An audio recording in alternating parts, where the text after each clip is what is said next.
জয় মিষ্টি মায়ের জয়। বন্ধুরা, তোমরা কখনো তোমাদের সদরের দরজার সামনে কোনো প্রকার ভাঙ্গা জিনিস রাখবে না, জুতা, ঝাড়ু ইত্যাদি রাখবে না, তাহলে আমাদের ঘরে লক্ষ্মী আসতে পারে না।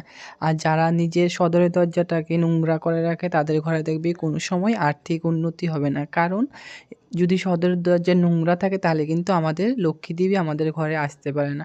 তার জন্য সবসময় সদরের দরজাটা ফ্রেশ রাখবে, জুতা, চপ্পল, ঝাড়ু, ভাঙ্গা কোনো জিনিস এসব রাখবে না। ঘরের দরজাতে কোনো প্রকার ফুল গাছ লাগিয়ে রাখবে না।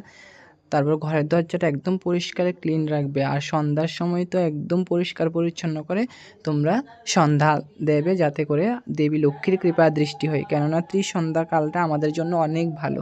সূর্য ওঠার টাইমটা যতটা ভালো, ততটা ত্রিসন্ধ্যাকাল যখন সূর্যদেব অস্ত যায় সেই সময়টাও ভালো। অবশ্যই তোমরা আমার চ্যানেলটিতে নতুন হয়ে থাকলে সাবস্ক্রাইব করে রাখবে এরকম নতুন ভিডিও পাওয়ার জন্য। আর অবশ্যই তোমরা এইভাবে চলে দেখো, অবশ্যই পরিবর্তন হবে। জয় মা।